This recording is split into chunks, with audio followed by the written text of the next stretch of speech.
Sydney, Australia, November 1996. Police and the press are on full alert.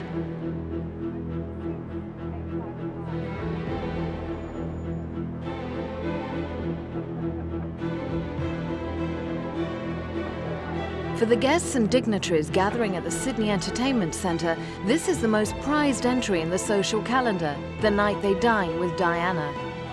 She has come to speak at the Victor Chang Cardiac Research Institute dinner in honour of Australia's top heart surgeon murdered in 1991.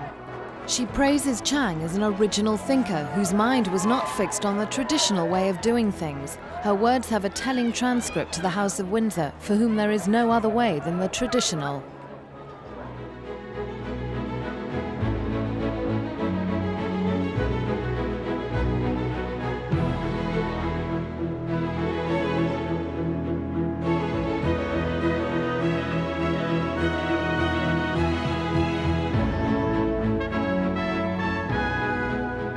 Princess Diana last visited Sydney in 1988 with her husband for the bicentenary celebrations.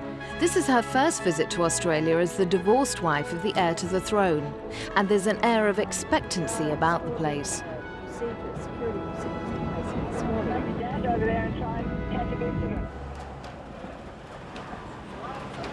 Lord Artchur, who has advised her at some of the most critical moments of her public life, believes her appeal is undiminished by her altered status. We're talking about a superstar here. She's immensely popular worldwide. She's a highly attractive woman and comes over to the man and the woman in the street as a caring, decent person. And there's no getting away from this. You can't suddenly invent her the next day and say, nobody loves her, we don't care any longer. I think the problem is that Princess Diana will live to 90, and this isn't going to go away. Today, that level of interest has not changed. The crowds still turn out to see her, talk to her, touch her. She's returned to the country she once toured in triumph as future queen. When she came in 1983 with Prince Charles, her appeal was one of the strongest weapons in the palace armoury. The House of Windsor did not hesitate to show off the young princess to the former dominions, Australia, New Zealand and Canada, where the Queen is head of state. In her Panorama interview, Diana said of the 1983 visit, "We had a 6-week tour, 4 weeks in Australia and 2 in New Zealand. By the end, when we flew back to Britain, I was a different person. I realised the sense of duty, the level of intensity of interest, and the demanding role I now found myself in."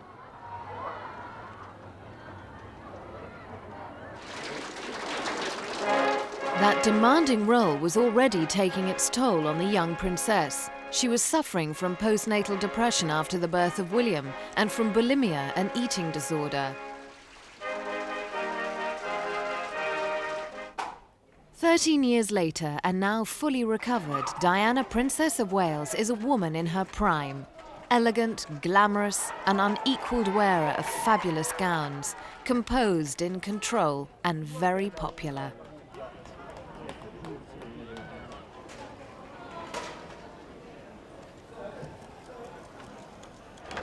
Shout for her, go on.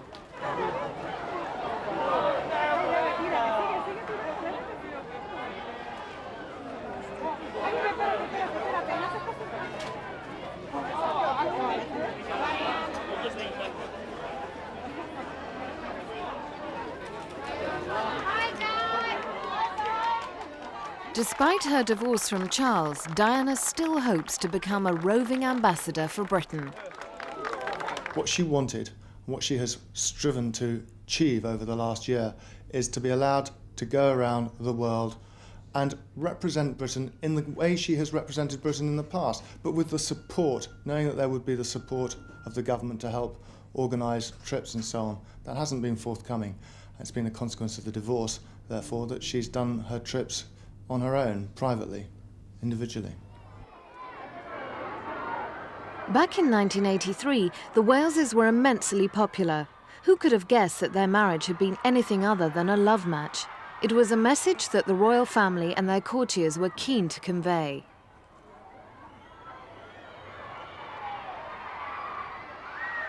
The warmth which greeted the princess enhanced her husband's image. Together, Charles and Diana were a dynamic partnership.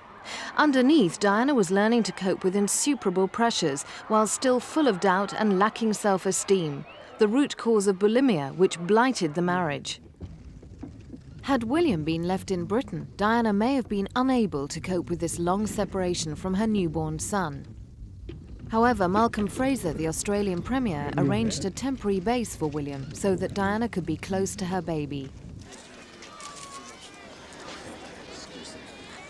But on a trip to Canada later that year, Diana was compelled to leave William behind. The pressure on her was mounting, her suffering kept under cover.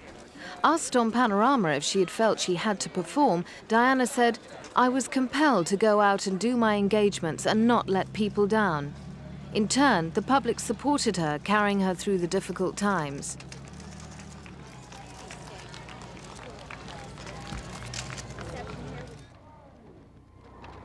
But bulimia had taken over her life. On a tour of Expo 1986 in Canada, Diana fainted in public. She had been surviving on a diet of Mars bars. Charles was embarrassed by her failure to maintain royal decorum.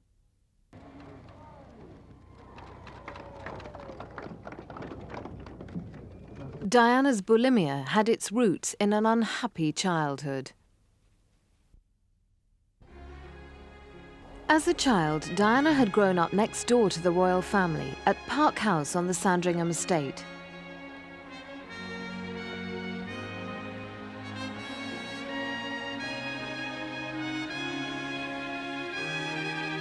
She was a girl much above the ordinary, the youngest daughter of the 8th Earl Spencer. She was the flower of British aristocracy. It seemed a protected, charmed life, but the family split after parental rows. When Diana was 6, her mother Frances left home. The children remained in their father's custody.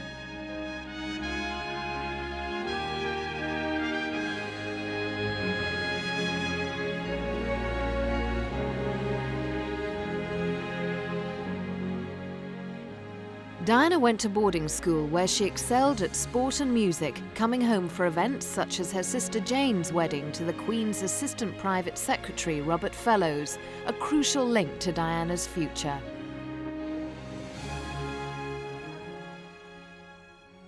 She'd taken it all in her stride. I think she'd always be like that. She's very practical, Diana, very down to earth, very practical, very good housewife. And incidentally, when she was a baby, she was a superb physical specimen. She'd won any baby prize there was going. The Spencers left Park House in 1975 when Diana's grandfather, the 7th Earl, died. Her father inherited the title and a 100-roomed ancestral mansion, Althorp House in Northamptonshire.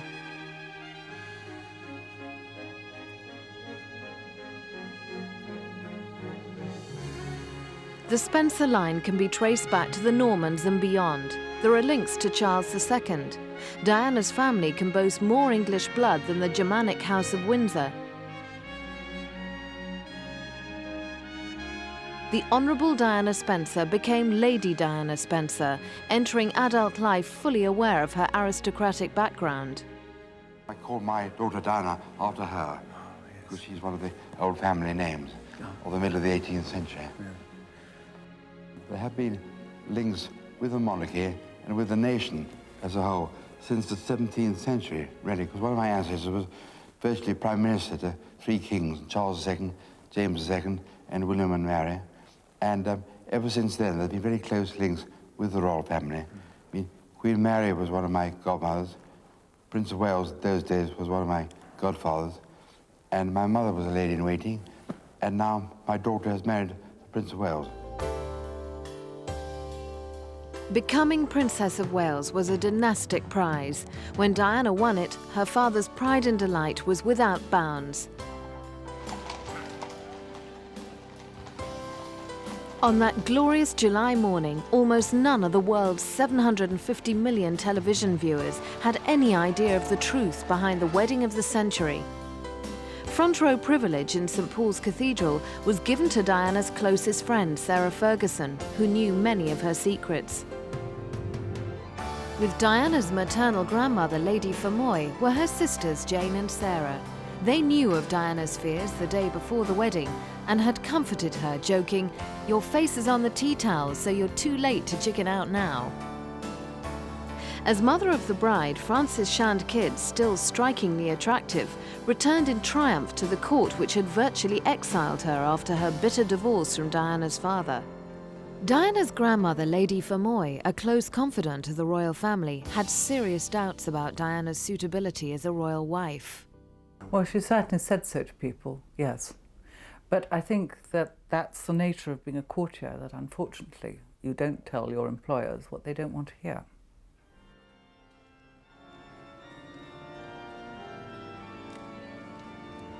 Ever the consummate courtier, Lady Fermoy's loyalty to the royal family, and particularly to her friend the Queen Mother, was absolute. In their minds, Diana was the right choice for Charles. I think it's perhaps wrong to say it was an arranged marriage. I mean, just because everybody wanted it doesn't mean to say it was arranged. I think the Prince of Wales convinced himself that he loved her, and I think she certainly was in love with him. Whether she was actually really in love with him as a person, or whether she was in love with the whole mystique of him being Prince of Wales, I don't know. She certainly went into it willingly. She was absolutely determined to marry him. I mean, she didn't know about Camilla, but I think she thought she could win him over. I really don't think anybody would have deterred her. And I think although he did have his doubts, he thought it was his duty and that really she was ideal and he must go ahead with it. I mean, I think she's changed a great deal. And I think it was a great shock for her to discover she couldn't really make her husband love her. And they were actually completely unsuited. I don't know if you remember that interview they gave, and you know, Prince Charles saying, oh, that she was absolutely perfect and loved the country and all this kind of thing. And I mean, it turned out, of course, she wasn't like that at all. And so they didn't have a single interest in common. Some of the central participants knew all was not as it seemed. The bride and groom, his parents, and Robert Runcie, Archbishop of Canterbury, who married them, claimed the wedding was the stuff that fairy tales are made of. Later, he told his biographer that he believed it was an arranged marriage, that the couple were ill-matched, that Charles was marrying primarily to produce an heir to the throne, but he hoped Diana would grow into the role.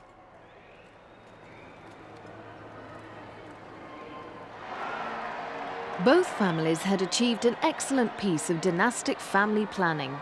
The Queen had satisfactorily married off her 32-year-old son, and the divided Spencers had seen their daughter marry into royalty. But saying goodbye to him on a trip to Australia, the sad truth was beginning to intrude on her romantic dreams. The warning signals had been ignored. Diana was left sobbing. Charles had just taken a goodbye call from his mistress, Camilla Parker Bowles. From the start, Diana was the focus of much public attention, a foretaste of greater pressures to come. Diana, later accused of manipulating the press, was a recent convert to the game. All that mattered to her then was being part of the dynamic duo, the good team. For Charles, the media was there to serve his interests. Knowing for years that the camera's poking at you from every quarter and recording every twitch you make. So you can get used to a certain extent, and on those occasions you accept that that's part of it. And I think if you don't try to work out in your own mind some kind of method for existing and surviving this kind of thing, you would go mad, I think. And so in the end you do get used to it, but I don't know, do you find that after the last 6 months you're beginning to get used to it? Just. It is, I suppose, one of the most important things you're going to have to adjust to, really, isn't it? Of course, yes. And Prince Charles has been a great help to you in that Well, progression. it's a tower of strength. Whatever support Charles gave was clearly insufficient. One person who might have guided her through the times she now calls the Dark Ages was Princess Grace of Monaco.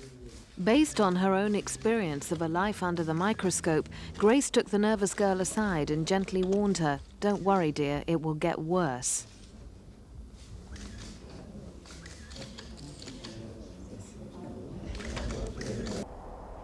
When Grace died tragically after a stroke which caused fatal injuries in a car crash in September 1982, Diana personally asked the Queen for permission to represent her at the funeral.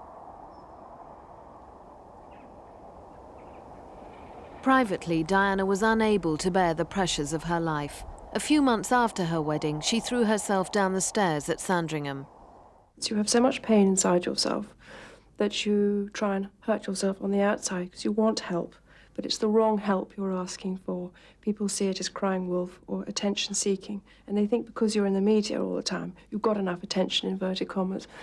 But I was actually crying out because I wanted to get better in order to go forward and continue my duty and my role as wife, mother, Princess of Wales.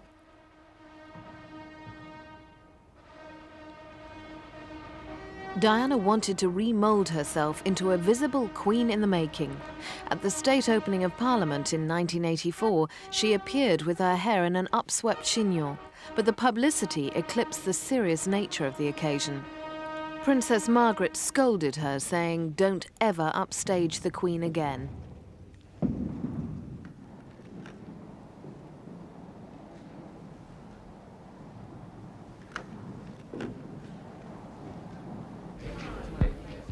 Charles's friends criticised her appearance.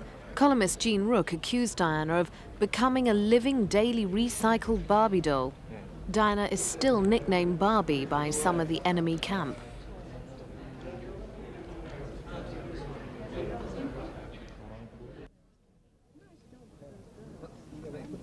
Charles spent more time hunting and playing polo. Diana suspected that this was an excuse to see more of Camilla, as these occasions were written into his diary before any public engagements were added. All right, now, go.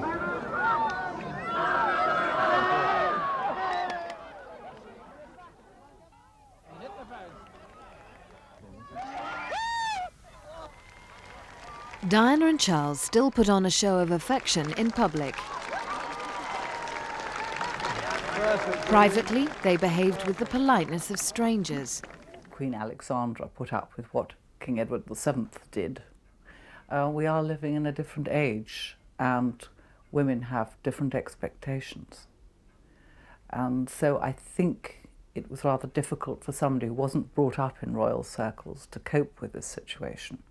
Very probably if he'd married a foreign princess, she would have just, looked away, turned a blind eye to what was going on, and just regarded it as her duty to keep the whole thing going. These were turbulent years for Diana. She turned for help to a series of friends, advisors and astrologers. Sarah Ferguson, the Duchess of York, recalls in her book My Story that at Balmoral, Diana was teary and reclusive and out of sorts.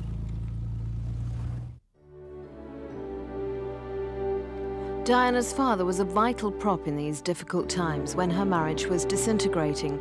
Sadly, he died in March 1992. His funeral was a harrowing occasion for all his family. Prince Charles arrived just in time by helicopter, following an alleged private meeting with Camilla. Earl Spencer had lived on borrowed time after a brain hemorrhage, and seeing William, the heir in line, growing up was precious to him, as he recalled in a television interview.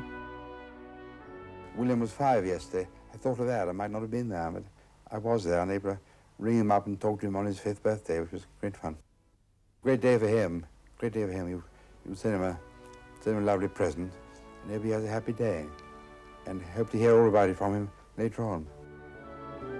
Diana's family history had been marred by feuds. She, her sisters and brother disliked Rain, their stepmother, although today she is one of Diana's circle of strong women friends. Charles did not add his name to Diana's touching floral tribute. His message was attached to a wreath sent by the Queen and Prince Philip. Charles attended Earl Spencer's memorial service with his wife and sons. The show of togetherness was deceptive. Charles had felt obliged to join Diana for appearances' sake at other Spencer family gatherings in the past.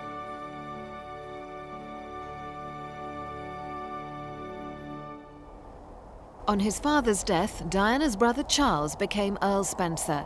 He took control at Althorp and later married the model Victoria Lockwood. Prince Charles accompanied Diana to their wedding in 1989. Their marriage ended in separation after the fragile Victoria became unable to cope with her problems. They too fell prey to the Spencer family curse of unhappy marriages.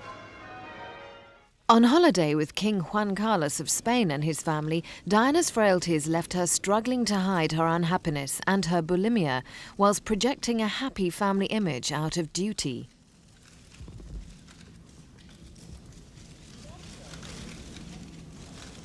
Unloved by her husband, Diana found comfort in the arms of a young officer, James Hewitt.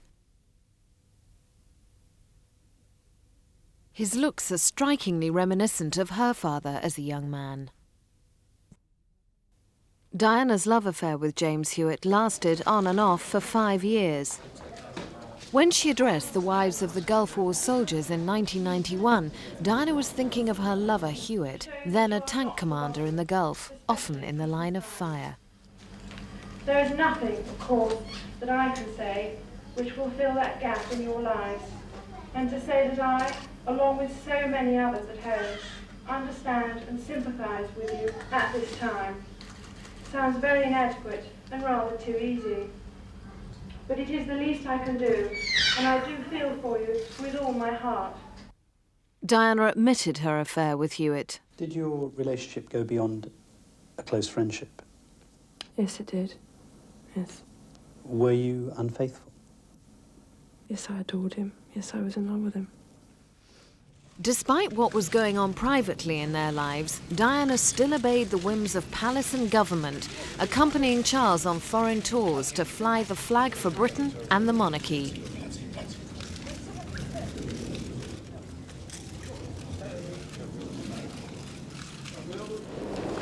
She admitted she had suffered from rampant bulimia in these years. Eating in public, especially a large number of lavish courses at a banquet, put her under particular pressures.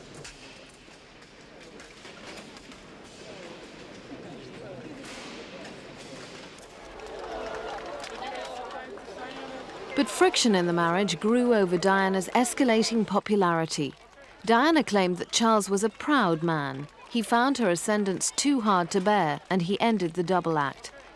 Anxious to protect the public from the truth, a propaganda campaign was mounted to discount stories of serious problems. The palace insisted that a marriage which Charles now admits had irretrievably broken down by 1986 was happy and wholesome. Sarah Bradford believes the deception was unwise. It was much more of a shock once everything came out, wasn't it? But I think that whatever happened, it would have been very bad. Because after all, we all had this fairy tale image, didn't we? And then when the facts came out, I think everybody was really pretty shocked. It was at a polo match in India that Diana stopped pretending. Expecting to kiss his wife, she deftly turned her head away. The big lie was being exposed. Diana had an ally in her friend the Duchess of York. They had shared many confidences before marrying into the House of Windsor, and as sisters-in-law understood each other's distress. Unknown to the public, they had made a pact to leave their husbands that spring.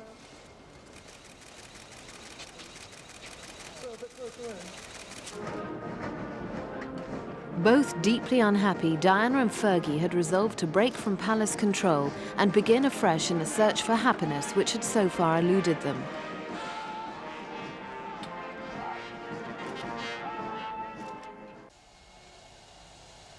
In March 1992, Fergie unceremoniously left the royal family, but Diana waited. She had her secret weapon already primed.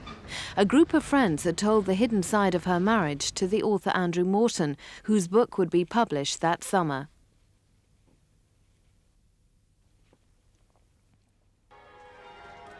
One of those friends was her former flatmate, Carolyn Pride. Diana attended her wedding to William Bartholomew and became godmother to their son. Carolyn had witnessed the personal destruction Diana's exalted marriage had caused. When the Morton book came out, so I'm told that the princess's friends talked to Andrew Morton because they felt that the truth should be told about this marriage, that it was a sham. And they all thought, I'm told, that the princess would then leave the royal family and have another life. But this didn't happen. And I don't know whether she looked into the abyss and thought, I don't know that I want to go, that I want to be separated, but I don't want to go. And so she backtracked. Diana chose to send symbolic messages to reinforce the story she knew would soon be told. She visited the Taj Mahal, where Charles had posed in 1981, shortly before his wedding. She called her visit a healing experience. The dynastic marriage that had been presented to the world as a love story had proved disastrous for both parties. After Diana, her true story, the royal family faced an escalating drama, but with hindsight could have prevented the final act. I think most of us feel perhaps that they should have been told to get on with it. I think there has been a problem of communication, and I think that people have found it very difficult to, say, tell the Prince of Wales what they think he should do. The Queen's not given to probing into other people's private lives, and that includes the lives of her children. I think she was taken by surprise and very upset that it wasn't working out. Diana's grandmother, Lady Fermoy, had told others that Diana was an actress and a schemer. She died in 1993 and had been the crucial link to the royal family through her friendship with the Queen Mother. Lady Fermoy had fallen out with her granddaughter Diana over the Morton book, but they were reconciled shortly before her death.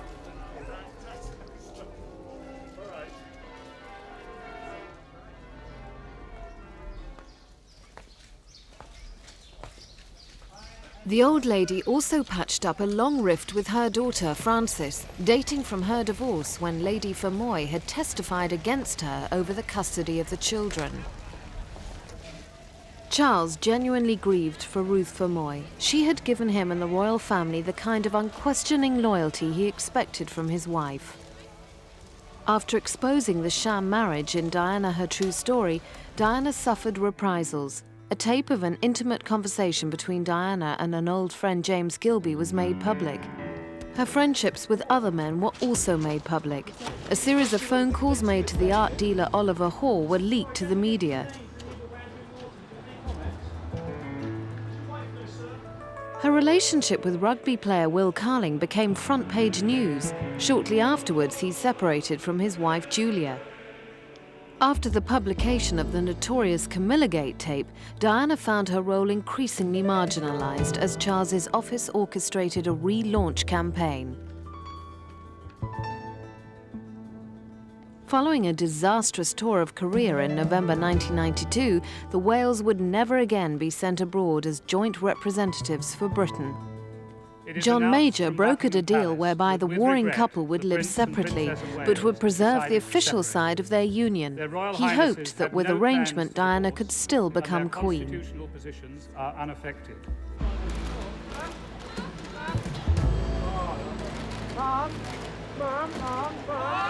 The princess still appeared with the royal family at important events such as the state visit of the King of Malaysia.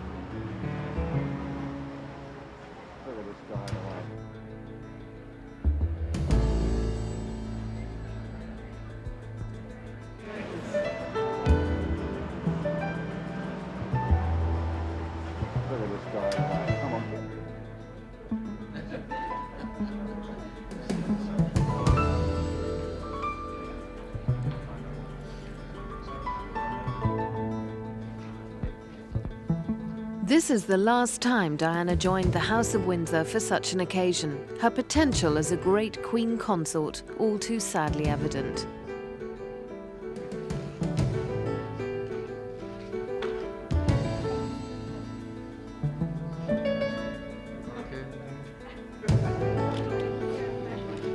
Diana has said in her own words that in her marriage 3 was a crowd. And the dominance of Camilla Parker Bowles had grown to the extent that Charles was prepared to place his affair with her in the public domain. Charles's cooperation with Jonathan Dimbleby for a candid television interview and biography took the princess and the palace by surprise. Did you try to be faithful and honourable to your wife when you took on the vow of marriage? Yes, absolutely. And were you? Yes, until it became irretrievably broken down. Diana's decision in December 1993 to withdraw, at least temporarily, from public life climaxed with a dramatic speech which she planned to make at a charity function. The palace and the Prime Minister's office manoeuvred behind the scenes to make sure she was stage managed as smoothly as possible. Her friend Lord Archer's role was to steer her through this traumatic event. We got her on stage at the end of the meal. And I introduced her, and I simply said, Her Royal Highness Princess of Wales would like to make a statement. And she was trembling. And she was very, the whole thing was. Her Royal Highness, the Princess of Wales, would like to make a short statement. Your Royal Highness.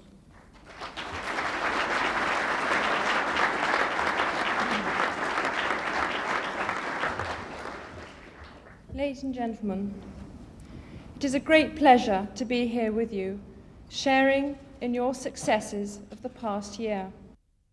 When I started my public life 12 years ago, I understood the media might be interested in what I did.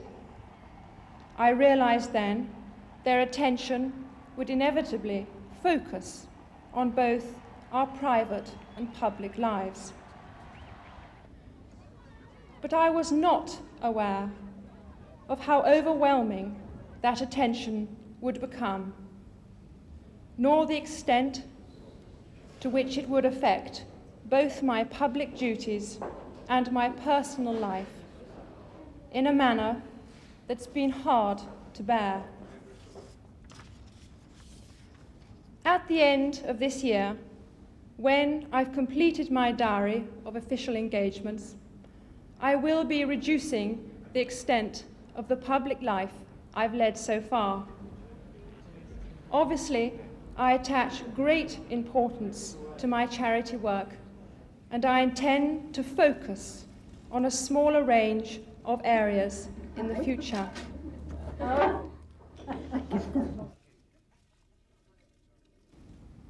Over the next few months, I will be seeking a more suitable way of combining a meaningful public role with, hopefully, a more private life.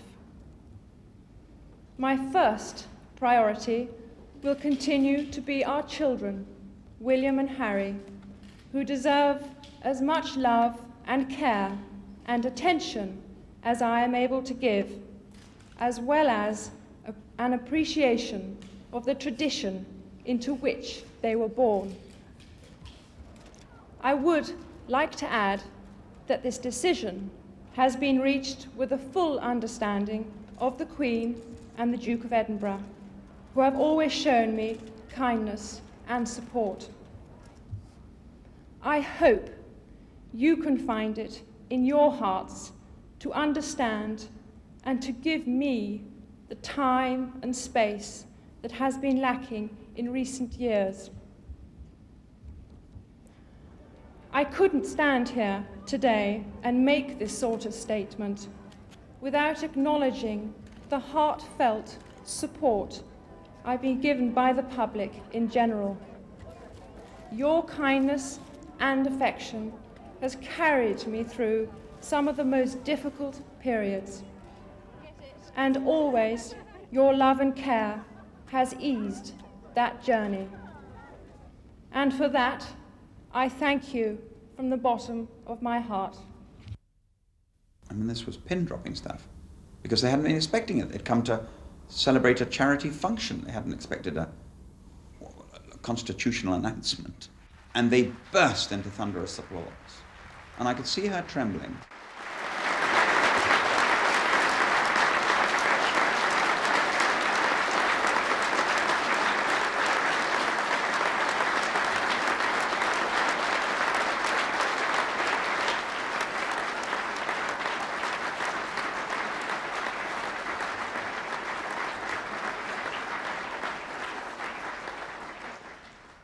Your Royal Highness, I know I speak for all of us when I say we sympathize with the decision you have taken.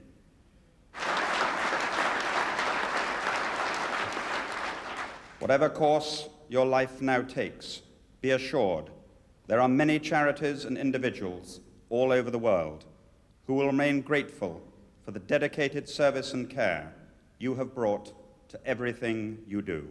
On behalf of those people who cannot be with us today, thank you. Ladies and gentlemen, Her Royal Highness, the Princess of Wales. Lord Archer took control of the situation. Follow me, ma'am. Walked down into the audience, and she just followed. And they remained standing and cheered her all out of the room. Took her back to the palace, and I remember leaving the palace, I don't know, 20 minutes later, thinking, God, poor woman. She's gone through all of that, and now she's on her own. And no one there at all. I mean, no one. It's not as if... I mean, I suppose some people who read stories about princesses think there are hundreds of people running around getting food and turning on televisions and bringing people in to meet her.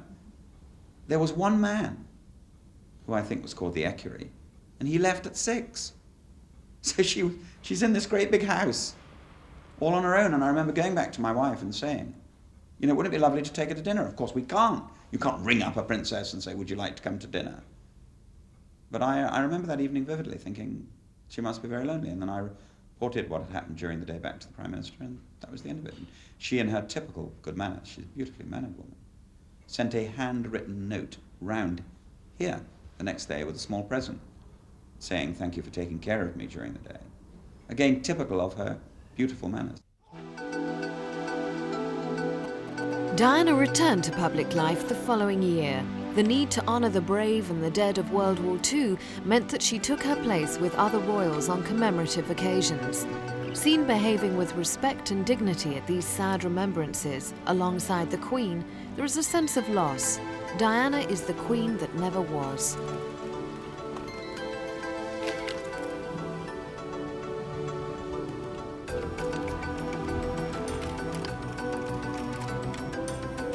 The Queen had persuaded Diana to stay within the royal family after the Morton book. The official separation was meant to be permanent. However, 3 years later, the Queen changed her view. Divorce was inevitable. This shocked Diana when it was eventually announced. I don't want a divorce, but obviously we need clarity on a situation that has been of enormous discussion over the last 3 years in particular. So all I say to that is that I await my husband's decision of which way we are all going to go.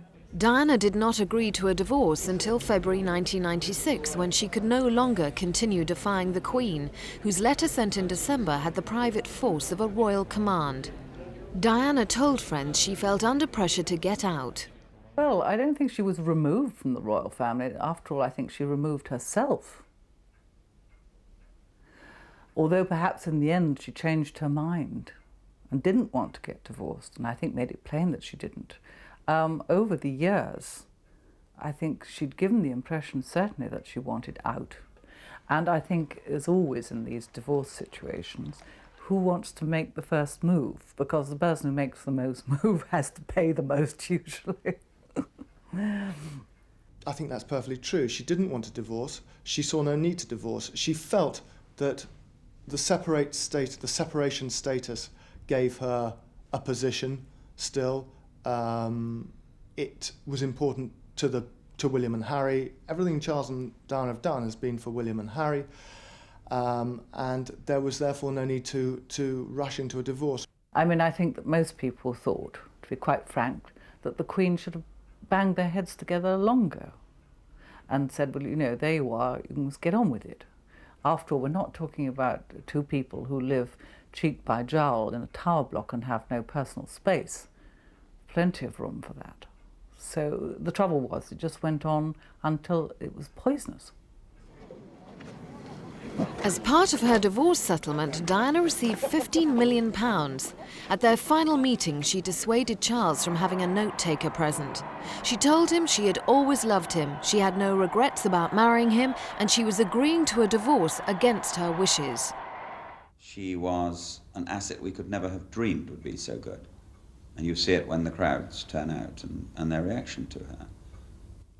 I think most people, and I may be wrong, but my reading is that most people are very sorry about the divorce. They're very sad about the divorce. That they would have liked that to go on. They would have liked them to go on as Prince and Princess of Wales. With the divorce, hopes of Diana becoming Queen ended.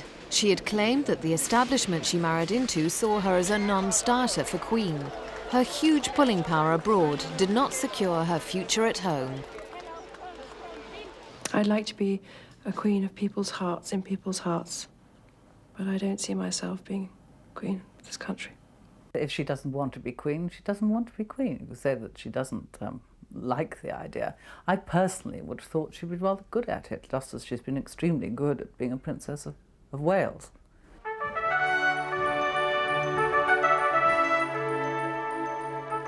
In 1992, and still an official member of the royal family, Diana appeared on the Buckingham Palace balcony for the last time. On her divorce, the Queen removed the title, Her Royal Highness. It was an unpopular move. As the mother of a future king, she should be accorded the title HRH, Her Royal Highness. Others decided that it was not to be, but it looked more and more like an act of punishment, really, for the way the princesses behaved. Diana, of course, indicated at the start of the process, back in February 1996, that she would be willing to give up her title because she felt she was taking a back seat from now on. But I think she always hoped that it would never come to that. I think she felt that she needed to have that title, principally, as I say, for Prince William and Prince Harry's sake. Once you are divorced, you are, after all, no longer a real member of the family, are you? In anybody's family, this is true. And therefore, you no longer, in their view, have the right to that title. But I think that it did appear petty. And there is also the problem of her being the mother of the future king. And so some people thought that it would have been better to have left the HRH. When she heard that she would no longer be Her Royal Highness, Diana cut over 100 charities of which she was royal patron or president. Her presence will be sadly missed, and her love and affection will never be replaced.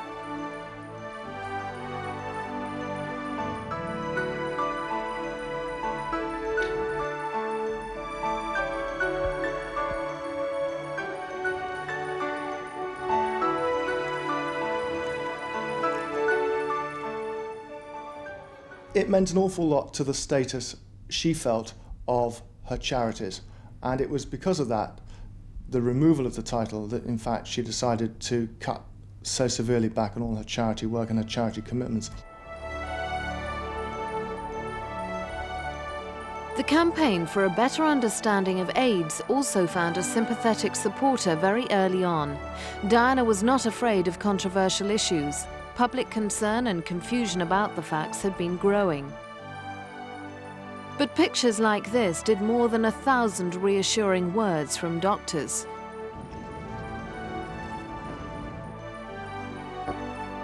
Now officially out of the royal family, Diana's future role is uncertain. On a private trip to Argentina, she had hoped to improve relations with Britain. Some felt that she lacked the diplomatic training and experience for such a mission, no matter how well she was received.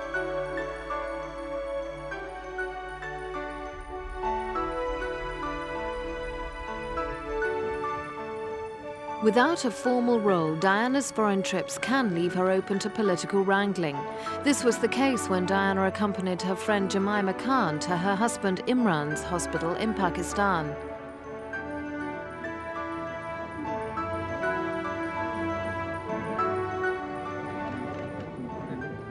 There are problems. I mean, there was that business when she went to see Imran and Jemima Khan in Pakistan and got very involved in politics. She didn't mean to, but simply by the act of going to see them, that was regarded as a political act in Pakistan. So she's not really wise enough in the ways of diplomacy to get herself along in those sort of situations. Diana's international acclaim is particularly evident in the United States. This is one of the nicest British invasions that the White House has ever had. It's because she is a woman who has had a tireless commitment to the homeless, to AIDS, cancer, leprosy, and other health issues. Hillary Clinton is one of the strong women who give Diana inspiration. As her life changes, Diana has moved into a new circle of friends, women with international experience. One is Lady Elsa Boker, the widow of a British ambassador. Her diplomatic advice is invaluable to Diana. Another discreet friend is British-born magazine editor Liz Tilburis, her constant companion in New York. Divorced and stripped of her title, Diana is still treated in public like royalty, although many close to the royal family see her as an outlaw, an inconvenient woman now cast aside by the most powerful family on earth. I don't think she has a great deal of contact with the royal family, but of course she cannot isolate herself totally from them, and she's always going to be part of them because of the mother of William and Harry. So she will still be seen, albeit increasingly rarely, I think, with the royal family on certain state occasions when William and Harry are there too. But there isn't a great deal of contact. There really doesn't need to be. I don't think they want a great deal of contact with her, and she doesn't want a great deal of contact with them. For Diana, Christmas and Easter will mean separations from her children, who spend those holidays with the Queen, who is grooming William for kingship. I think that he'll be properly trained. And I think that, well, you know, if you have that position, you have those privileges, you just get on with it. On his accession to the throne in years to come, William might restore the title HRH taken from his mother on her divorce. Maybe Prince William one day, King William might feel differently. And it's in his power so to do. Because the king or the queen is the fount of all honour, and therefore they can do what they want where this is concerned. Every man she's seen with is viewed as a potential husband. Diana's personal life is often the subject of conjecture. Had to be Lord Mega Rich wonderful, wouldn't he? It is very difficult, because how does any man cope with being Mr. Princess Diana? It's a terrific problem for her. She had an unhappy first marriage. She'd like to make a very happy second marriage. Perhaps she'd like to have another family. But I don't think she's going to rush into it. I mean, this has been... It was an extraordinary marriage for her, an extraordinary experience, and it took an extraordinarily long time to get out of when it all went wrong. So I suppose next time she's got to try and pick the right man, and as she has said herself, she's always been a very bad picker. Diana's role has been snatched away. She has no husband and no official duty. She is a woman alone, a survivor of misfortune, whose message of hope is intertwined with a renewed belief in herself. Following her success since divorce, there is a chance that the royal family will realise the value of their lost princess and draw her back into the theatre of monarchy.